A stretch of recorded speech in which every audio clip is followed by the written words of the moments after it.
मसीह यीशु के पाक फतामान जलाली बाबरकत नाम में आप सबको सलाम।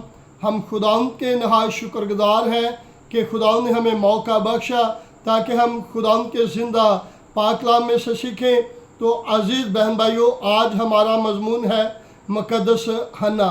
और मुक़द्दस हन्ना को हम पढ़ने से पहले, इसके बारे में जानकारी करने से पहले मेरी आपसे गुजारिश है कि अगर आपने अभी तक हमारे चैनल को सब्सक्राइब नहीं किया तो सब्सक्राइब कर लीजिए और साथ ही घंटी के बटन को ज़रूर दबा दें ताकि हर आने वाले पैगाम का नोटिफिकेशन आपको मिले।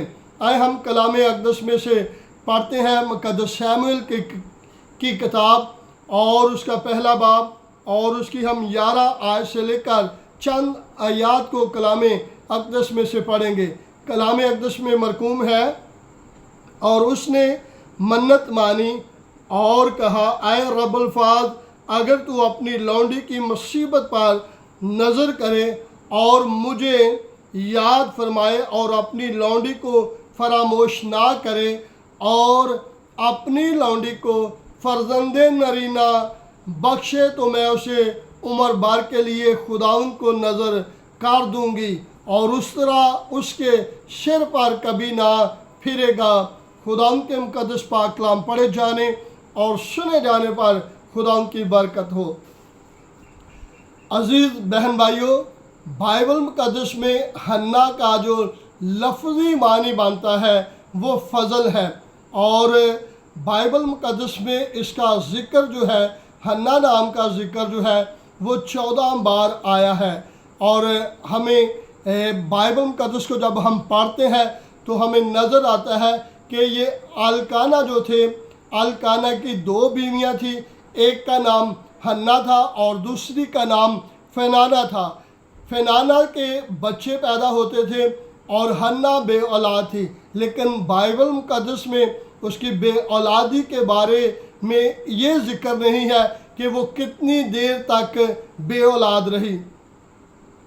हन्ना, बहरहाल हन्ना जो थी वो एक ईमानदार खतून थी, और उसने खुदा के हजूर में जब वो सेला में गई तो अपने खुदा के हजूर दुआ की, और जब वो दुआ करके रो रही थी और खुदा से कह रही थी, आए खुदा, अगर तू मुझे औलाद नरीना बख्शेगा तो मैं उसे उम्र भर के लिए तेरे घर में उसे छोड़ जाऊंगी। और जब वो दुआ कर रही थी तो वो आंसुओं के साथ कर रही थी और उसके होंठ हिल रहे थे और वो बात यानी कि आवाज़ उसकी नहीं आ रही थी। जब एली कहन ने उसे देखा तो उसे कहा कि अब तू अपना नशा उतार और उठ। उसने कहा, आए मालिक, मुझे तो खबीस औरत ना जान, मैं तो अपने दुखों को खुदाउन के सामने अंडेल रही हूँ।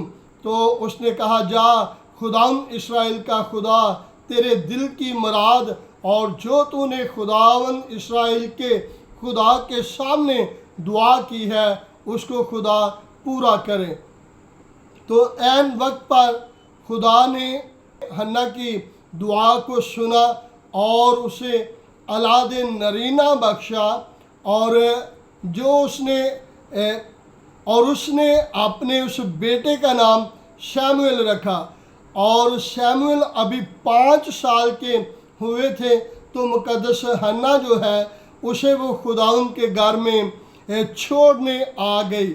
और बाइबल मुक़द्दस हमें सिखाती है कि शमूएल नबी जो थे अभी वो छोटे ही थे, अभी वो छोटी उम्र के ही थे, तो वो खुदा के अहद के संदूक के पास सोते थे और खुदा ने उसे बनी इस्राएल का काहन, काजी और नबी मुकर्रर किया था।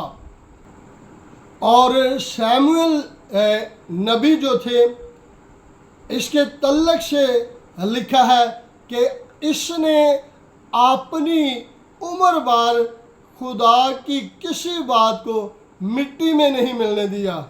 खुदा ने हन्ना की दुआ को सुना, और जब हम दुआएं मना जाते खुदावंद अपने खुदा के सामने करते हैं और उसी से अपनी फरियाद उसके सामने रखते हैं, तो डेफिनेट वो शैमुएल नबी जैसे बेटे अता करता है। जब आप भी खुदा से दुआ करते हैं तो खुदा से ही मांगा करें और उसी के सामने जाकर सजदा करें। वो मुकद्दस लोगों की दुआ को सुनता है और जवाब देता है।